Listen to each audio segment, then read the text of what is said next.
Assalamualaikum warahmatullahi wabarakatuh. Hai, perkenalkan, saya Reja Apriliadam dari jurusan Pendidikan Ekonomi. Di sini saya akan mempresentasikan mengenai materi motivasi dan afeksi dalam pembelajaran. Topik ini penting karena keberhasilan belajar peserta didik tidak hanya ditentukan oleh kemampuan intelektual, tetapi juga oleh motivasi dan kondisi emosional mereka. Dalam praktik pendidikan ini sering dijumpai peserta didik yang sebenarnya mampu namun kurang berprestasi karena rendahnya motivasi atau kondisi afeksi yang tidak mendukung. Oleh karena itu, pemahaman mengenai motivasi dan afeksi menjadi hal yang krusial bagi pendidik.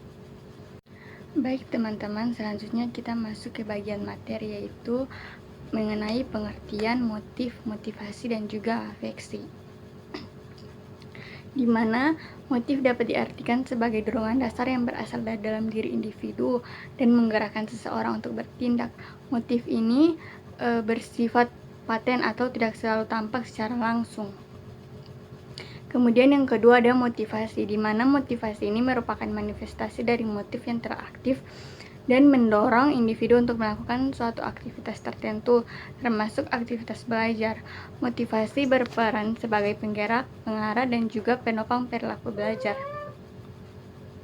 Sementara itu, ada afeksi berkaitan dengan aspek emosional individu seperti perasaan senang, cemas, takut, atau antusias. Afeksi juga mengaruhi bagaimana peserta didik ini merespons situasi belajar, baik secara negatif maupun positif, di mana ketiga aspek ini saling berkaitan dan memiliki pengaruh signifikan terhadap proses dan juga hasil pembelajaran dari siswa. Baik, jadi selanjutnya kita masuk pada jenis-jenis dan motivasi dalam pembelajaran, di mana dalam konteks pendidikan, motivasi ini dibedakan menjadi dua jenis utama, yaitu motivasi intrinsik dan juga motivasi ekstrinsik, di mana motivasi intrinsik ini berasal dari dalam diri peserta didik, seperti keinginan untuk mengetahui, rasa ingin tahu, kepuasan pribadi ketika memahami suatu materi. Motivasi ini juga dianggap lebih kuat dan bertahan lama. Sebaliknya, ada motivasi ekstrinsik, yaitu yang muncul karena adanya faktor luar seperti nilai, hadiah, pujian, atau hukuman. Motivasi ini efektif untuk mendorong perilaku belajar, namun juga cenderung hanya bersifat sementara. Dalam praktik pembelajaran juga pendidik perlu mengombinasikan kedua motivasi ini secara seimbang agar proses pembelajaran berlangsung dengan optimal. Baik teman-teman, selanjutnya ada peran afeksi dalam proses pembelajaran, di mana afeksi ini memiliki pengaruh besar terhadap kesiapan dan kenyamanan peserta didik dalam belajar.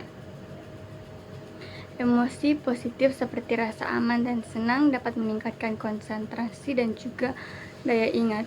Sebaliknya, emosi negatif seperti kecemasan, stres, dan takut gagal dapat menghambat proses kognitif, menurunkan motivasi, serta berdampak pada prestasi belajar siswa.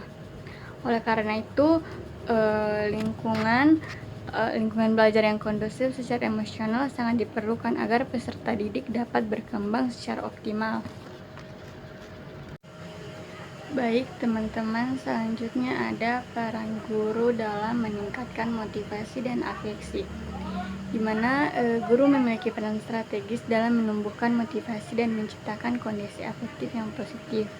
Beberapa upaya dapat dilakukan yaitu antara lain, yang pertama memberikan penguatan positif dan umpan balik yang membangun.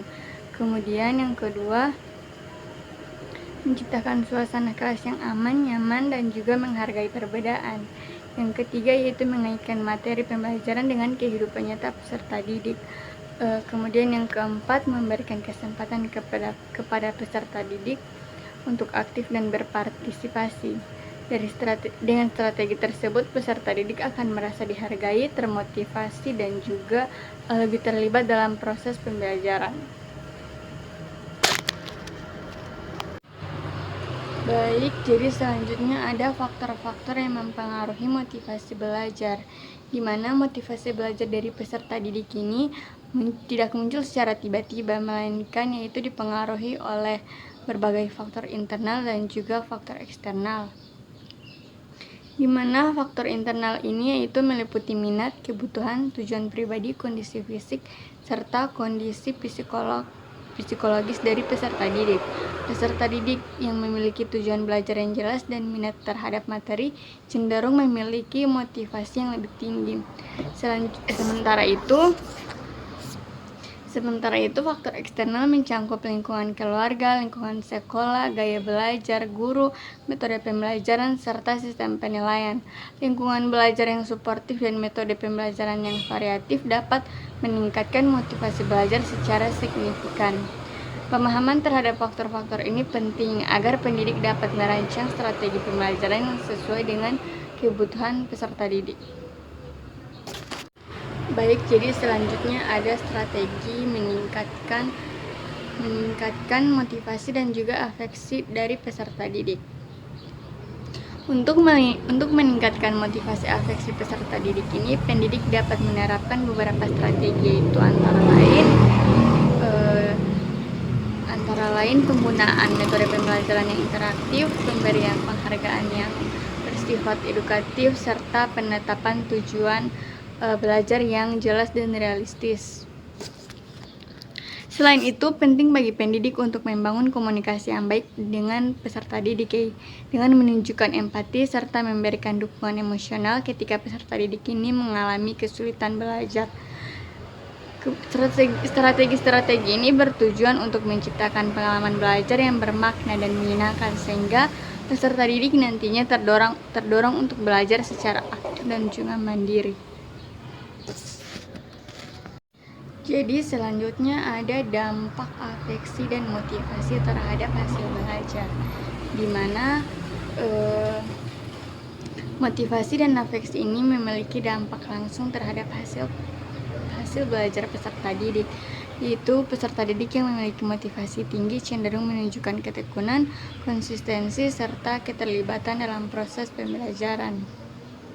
Kondisi afeksi yang positif ini seperti rasa percaya diri dan kenyamanan emosional juga berkontribusi pada peningkatan konsentrasi, daya ingat, serta kemampuan berpikir kritis. Sebaliknya, motivasi yang rendah dan afeksi negatif ini dapat menyebabkan penurunan prestasi, sikap apatis, bahkan keengganan untuk belajar. Oleh karena itu, keberhasilan pembelajaran ini tidak hanya diukur dari aspek kognitif, tetapi juga dari bagaimana pendidik mampu membangun motivasi dan iklim emosional yang sehat di dalam kelas.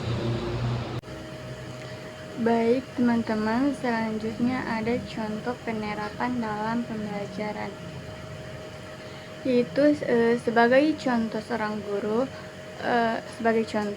guru dapat meningkatkan motivasi belajar dengan memberikan tugas yang menantang, namun sesuai dengan kemampuan peserta didik. Selain itu, guru juga dapat membangun hubungan yang positif agar peserta didik merasa nyaman untuk bertanya dan juga berpendapat. Pendekatan ini menunjukkan bahwa motivasi dan afeksi bukan sekedar konsep teoritis, tapi dapat diterapkan secara nyata dalam kegiatan belajar dan juga mengajar. Baik, terakhir dari saya yaitu dari materi ini saya dapat mengambil kesimpulan bahwa motivasi dan afeksi merupakan faktor penting yang mengaruhi keberhasilan suatu pembelajaran peserta didik. Yang memiliki motivasi tinggi dan juga kondisi emosional yang stabil cenderung mencapai hasil pembelajaran yang lebih baik.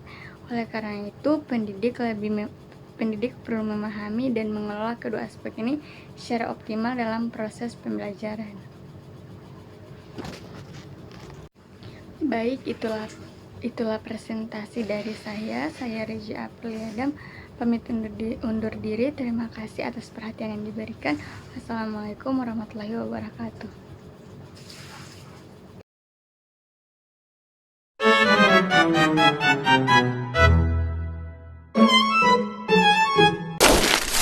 Saatnya sudah